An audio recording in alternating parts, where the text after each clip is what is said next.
Assalamualaikum warahmatullahi wabarakatuh. Salam sejahtera bagi kita semua. Shalom, Om Swastiastu, Namo Buddhaya, dan salam kebajikan. Salam leadership. Kami dari Pokjar 21, Sespimen, Dikrek Angkatan 63. Saya Serdik Rio Martin, kemudian juga ada Serdik Ruji Gusman, kemudian di sebelahnya lagi ada Serdik Haryanto Rantesalu, dan yang paling pojok ada Serdik Wina Anggreni. Kali ini kami akan membahas tentang masalah keamanan cyber. Di sini kami dalam konteks yang holistik, menyeluruh. Untuk materi tersebut nanti akan dijelaskan lebih lanjut oleh Serdik Ruji Gusman. Monggo, silakan. Baik, Assalamualaikum warahmatullahi wabarakatuh. Terima kasih Kos atas waktu yang diberikan. Pada kesempatan kali ini kami akan coba mengangkat tema terkait dengan selayang pandang keamanan informasi, di mana efek dari globalisasi sekarang salah satu harta yang dinilai cukup berharga dan sangat berharga baik di segi bisnis, ekonomi maupun sendi bernegara pun adalah informasi. Kita sebagai Polri tentunya harus memiliki kemampuan untuk mengamankan informasi baik yang dimiliki masyarakat ataupun internal Polri itu sendiri. Nah, sore ini kita berkesempatan untuk membahas apa sih itu keamanan informasi, apa-apa saja faktor-faktor yang terkait dengan keamanan informasi, dan bagaimana konsep pengamanan yang harus kita berikan pada informasi, dan kemudian kiat-kiat untuk melaksanakan pengamanan terhadap informasi. Untuk yang pertama, kami akan mencoba mengangkat keamanan informasi di dunia cyber itu harus kita pandang secara komprehensif. Komprehensif di sini kita dapat artikan secara menyeluruh. Tentunya awal muasalnya kita harus mengerti tentang apa itu informasi dan seberapa penting informasi tersebut harus kita amankan.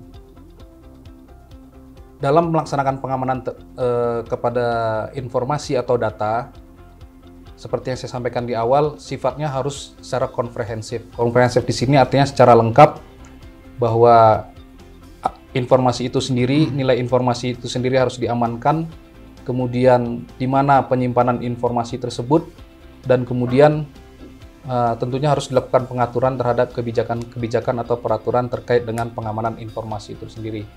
Jadi, menurut kami hal yang paling pertama, jika kita berbicara tentang bagaimana cara mengamankan informasi, tentunya harus dinilai dari pengamanan secara fisik terlebih dahulu terhadap di mana informasi itu berada.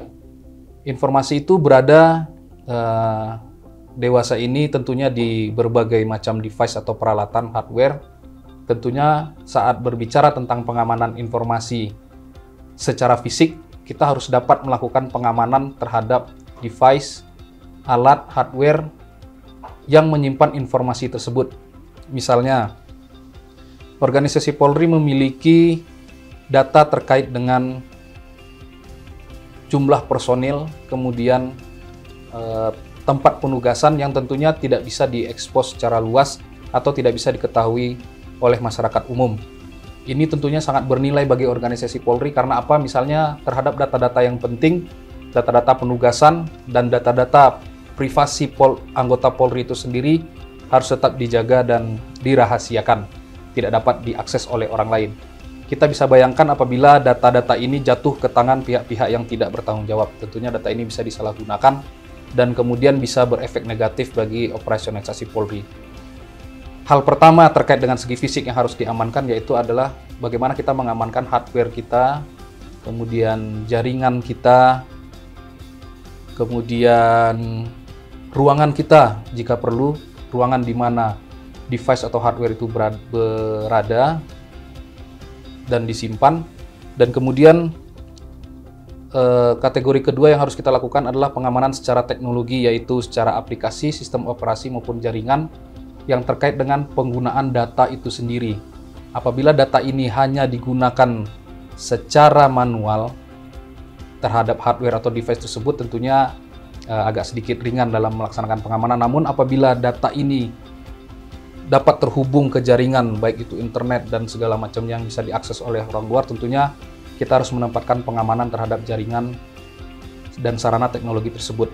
Kemudian hal yang ketiga terkait dengan pengamanan informasi yang perlu dilakukan untuk mengamankan informasi, yaitu pembuatan prosedur dan aturan terkait dengan bagaimana kita mengamankan informasi tersebut. Baik tentang bagaimana SOP pembuatan informasi, kemudian SOP pengamanannya, dan tentunya di akhir SOP terkait dengan bagaimana cara kita atau bagaimana memitigasi apabila terjadi serangan terhadap informasi yang bisa membuat informasi itu rusak ataupun hilang.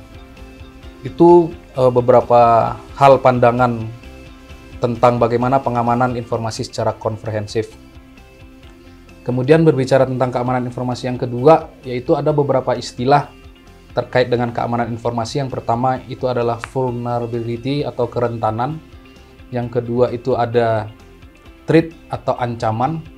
Yang ketiga adalah attack atau serangan, dan yang keempat adalah kontrol.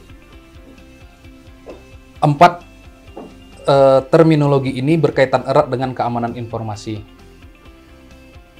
Mengapa empat terminologi ini berkaitan? Seperti yang kita sampaikan bahwa bidang pengamanan informasi adalah bidang baru yang tentunya kemampuan ataupun kapabilitas terkait dengan pengamanan bidang itu juga belum dikuasai oleh banyak orang. Bidang itu memiliki value yang tinggi, tentunya jangan sampai bidang keamanan informasi ini bisa bocor ataupun dimanfaatkan oleh orang-orang yang tidak bertanggung jawab, sehingga setiap informasi itu harus bisa dikenali kerentanannya atau vulnerability-nya.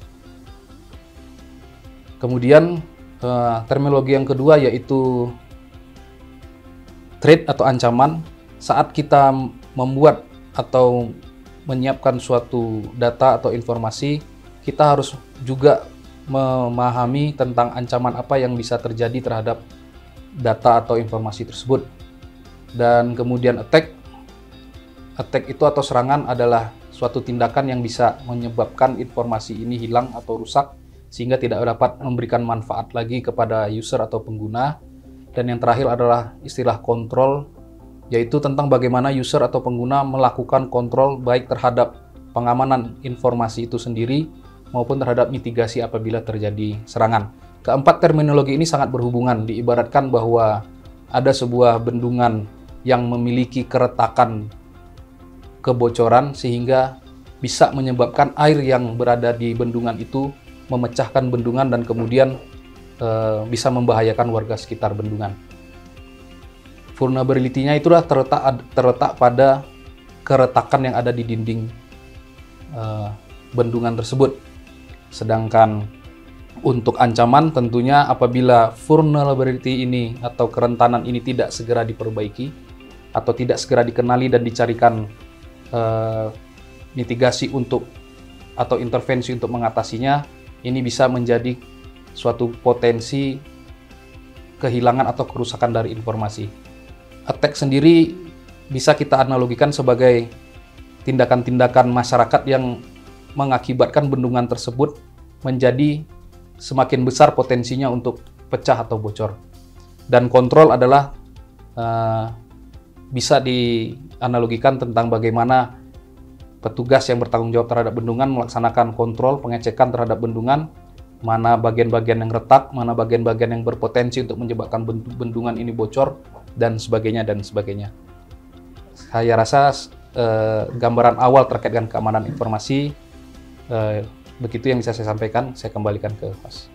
Ya, terima kasih atas penjelasan dari Seldik Ruji Gusman terkait dengan keamanan informasi. Selanjutnya kami akan mengembangkan pertanyaan kepada Seldik Haryanto. Mungkin bisa memberikan sedikit tips bagaimana apa yang dapat dilakukan oleh masyarakat untuk meningkatkan keamanan informasinya pribadi, mungkin secara singkat. Baik, seperti yang disampaikan tadi oleh Seldik Ruji Gusman terkait dengan keamanan informasi. Mungkin beberapa waktu yang lalu kita sudah melihat bagaimana salah satu contoh ketika kita mendapatkan WhatsApp dari orang yang dari nomor yang yang tidak kita kenal. Di dalamnya berisi tentang ajakan untuk nge-set salah satu fitur yang ada di dalam situ, misalnya bahwa ini adalah undangan pernikahan atau mungkin hal lain, misalnya ada kerusakan atau mungkin undangan-undangan lain yang dimasukkan di dalam WhatsApp tersebut, yang pada dasarnya itu adalah malware yang disisipkan oleh pelaku untuk mengambil data daripada si korban. Sehingga untuk masyarakat yang tidak mengetahui ini, mengikuti perintah daripada pelaku. Baiknya ketika mendapatkan contoh seperti tersebut, WhatsApp atau mungkin SMS yang isinya dari nomor yang tidak diketahui, baiknya tidak usah diklik atau disentuh, dia bagus diblokir kalau memang tidak dikenal. Karena saat ini teknologi sudah semakin berkembang. Para pelaku pun semakin mengembangkan caranya untuk melakukan social engineering kepada calon-calon korbannya. Beberapa masyarakat yang tidak mengetahui itu akhirnya mendownload atau mengambil umpan tersebut di dalam WhatsApp, mungkin di dalam Telegram, dan sebagainya. Padahal itu adalah bentuk APK. APK itu adalah seperti aplikasi yang ketika di-download, nah data-data yang ada dalam handphone itu sepertinya kita memberikan izin kepada APK tersebut untuk mengambil semua data yang ada. Nah, kerentanan inilah yang sering terjadi di mana masyarakat tidak mengetahuinya. Akhirnya data-data yang ada di dalam handphone itu bocor, misalnya foto, kemudian isi rekening, atau mungkin yang berkaitan dengan data pribadi daripada si masyarakat tersebut, orang tersebut yang handphone. Untuk itu, tips yang bisa saya berikan adalah abaikan setiap hal yang masuk di dalam data pribadi kalian, abaikan saja. Nomor handphone yang tidak dikenal, diblokir saja. Dan ketika ada serangan-serangan atau mungkin umpan-umpan atau menyuruh untuk mendownload sesuatu yang kalian tidak pahami, lebih baik di-skip saja. Mungkin.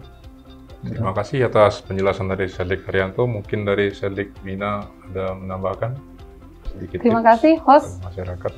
Mungkin kami akan menambahkan sedikit ya, pada intinya keamanan informasi ini sangat penting sekali ya untuk seluruh lapisan masyarakat dan juga untuk pada suatu organisasi tentunya, karena data-data itu sangat penting. Oleh karena itu harus adanya upaya-upaya pada suatu organisasi bagaimana cara mengatasi supaya tidak bocor data-data tersebut sehingga keamanan informasi dapat terjaga dengan baik. Tentunya tidak lepas dari untuk masyarakat lapisan bawah tentunya ya, untuk anak-anak kita secara dini, tidak lepas dari kontrol orang tua.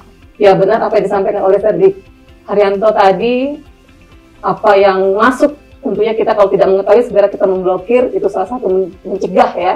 Dan untuk mendeteksinya mungkin lebih baik apabila ada permasalahan informasi yang tidak tepat ya kita segera melaporkan ke bidang Krimsus ya, Krimsus pada bidang cyber ya, Sedlik. Mungkin itu saja yang saya sampaikan, kurang lebihnya saya mohon maaf, terima kasih. Baiklah, kami dari Pokjar 21, Sespimen Dikrek Angkatan 63, mohon undur diri. Terima kasih atas kesempatan yang diberikan, sampai berjumpa di lain kesempatan. Salam leadership.